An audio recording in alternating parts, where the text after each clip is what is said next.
Beer battle. These are the most sold beers in the Netherlands and in Sweden. And today they will meet in an epic battle! I have been sick, so I should take it a bit easy with the screaming. You have probably heard about Heineken, one of the most sold beers in the world. Also a mega company that owns a lot of other brands. But you might not know much about Norrlands Guld. This is brewed by one of the largest beverage producers in Sweden, Spendrups, and has a very clever marketing. Norrland is the northern part of Sweden, and a general conception is that people in the north are more laid back, speak with fewer words, and are more genuinely themselves. If you compare with the bigger cities where people might have more of a stick up their bum, people in Norrland don't worry as much and just seems to enjoy life more. Of course, that is more of a prejudice against northern people, but I think there is some truth to it. And now, a plot twist. This bottle of Heineken is actually also brewed by Spendrups. Because Heineken is one of those companies that license their beer. I hear a lot of beer reviewers in the UK that complain about drinking the UK brewed Heineken. I think this is better. Spendrups rarely disappoint in that way. I also think we have more of a similar water maybe, but I walked for 3.5 hours to get the real deal. Of course, that's up to me. I love long walks. You can't just take the bus. But this one is labeled as brewed in the Netherlands, at least on Systembolagets webpage. They have really good search functions, in my opinion, and you can, for instance, filter by country. So this one is international, brewed under supervision of Heineken, and this one is supposed to be brewed in the Netherlands. The strange thing is that the text on the backside is almost identical. It's no Dutch language, only Swedish and English. The Swedish one is a glass bottle and the Dutch one is plastic. Look how similar they are.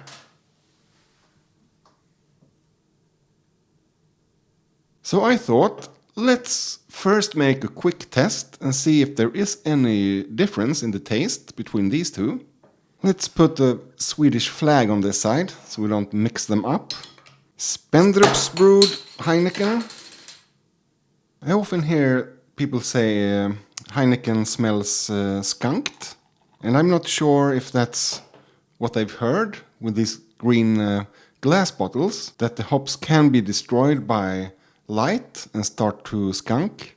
But I've actually had a really skunked beer, you know, like you almost fear for your life, which is the reaction the actual animal, the skunk, is after, right? It's a way of intimidating. But it smells so bad you just want to leave the apartment. But that has only happened once to me, and it didn't smell like this. Okay, there is a tiny bit of skunkness maybe, but it has to be deliberate. Can it really be an off flavor? But let's compare it to the, hopefully, Dutch one. Nothing of that skunky note. It actually smells a little bit fresher, but apart from that, very similar. The Swedish one has a more heavy, wet breadiness, or like a oaty note, a little digestive cracker type breadiness. And the Dutch one is sweeter, more fruity actually. A bit of that dates note, is it that? Yeah, dates. Very soft raisins and a lighter malt body. Right, let's taste the Swedish one. Skål. Yeah, I know this isn't a blind test, and I know it's Spendrups, but I would say it's a pretty recognizable malt character. You can also sometimes find that kind of malt note in their light beers, the ones that are only 2.2 5% ABV. You have some nice orange zest. Pretty low bitterness, but there is some in the aftertaste. Yeah, I would say this is a good macro beer. It's supposed to appeal to the masses, right? And nothing of the skunkiness is in the taste. It's just the aroma note. Have a little bit of water in between.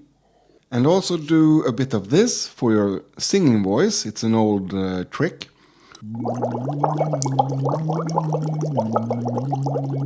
Used by singing coaches all over the world. And the Dutch one. Proost. This one actually felt a little bit drier. So the opposite of the aroma. Lighter maltiness. Less bitterness as well, I think. Everything is just a bit toned down. It actually felt a little bit boring after the Spendrups one. Let's try the Swedish one again. I think I actually prefer the Swedish one. I do feel that skunkiness in the aroma still, and that's not pleasant. I know that sometimes happens with Swedish beers, even from the really good craft beer breweries, but the actual taste with more deeper maltiness and a bit higher bitterness as well, I think I prefer the Swedish one. But I prefer the smell of the Dutch one. But alright, I think we have established that this actually is the genuine Dutch one. So let's move on to the real battle. Norrlands Guld means the gold of Norrland. And Swedish people often drink these directly from the can. I don't prefer that because you get a little gassy, you know. And let's pour the Heineken in the proper glass. So let's compare the aromas.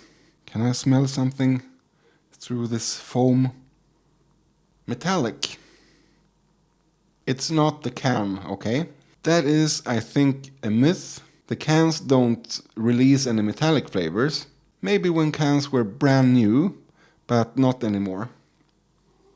Let's see if we can get through this head. Also, maybe a little bit skunky. But I haven't noticed that before. Maybe it's because I've been sick. It's starting to soften up a bit. Let's compare with the Heineken. I get completely different aromas now. I must go crazy. Yeah, the Heineken definitely smells the most inviting. The aromas have changed a little bit since the head sank down. That metallic note seems to be mostly in the first foam. Heineken, once again, smells drier. It's something vaguely herbal, and I get to think about hay or straw. I always confuse those two. And a soft hint of a mix of lemon and orange. Interesting to compare what I said about the aroma in the previous glass. And the Norrlands Guld is maybe more doughy. And also a hint of, what do you call that in English? Yeah, watercolor. You know, like you used all the time as a kid. Yeah, some sort of dough and watercolor. There is a hint as well of some sort of orange zest or something. But let's dig in. Skål! Yeah, again that deep maltiness like the Swedish Heineken had. And this is sweeter with lower bitterness. It's something about this cookie dough maltiness that I think Swedish people like. Heineken, Prost. Lighter malt body again. This time maybe a bit higher bitterness actually compared to the Norrlands Guld. Apart from that, more like a watery international lager. I think both of these are considered to be in an international lager style. But Heineken is maybe more similar to Corona and those kind of beers. I need to try them side by side sometime. And it might be that the international customers think that the malt base is a bit too heavy in the Swedish one. It's so nice because that deep breadiness comes pretty late in the aftertaste. And I like when things happen along the way, you know, where the finish and aftertaste is different from the start of the taste. So compared to Heineken, let's see. You get a bit of breadiness in the aftertaste as well, but it's not as noticeable as in Norrlands Guld. It's almost like a nice surprise. You have enjoyed your sip and then suddenly, ooh, wait, there is more. But really, you should compare these a hot summer's day in the sun when you are warm and thirsty. I've never sniffed and delved this deeply into either of these beers before, and that's not something you do when you're just enjoying a beer in the sun, usually. But yeah, just based on my experiences tonight, if I had to choose to drink only one of these beers, I would choose Norrlands Guld. I recently had the opportunity to try out some Dutch autumn box. It's this video if you haven't seen it. Thank you for watching and remember, drink responsibly.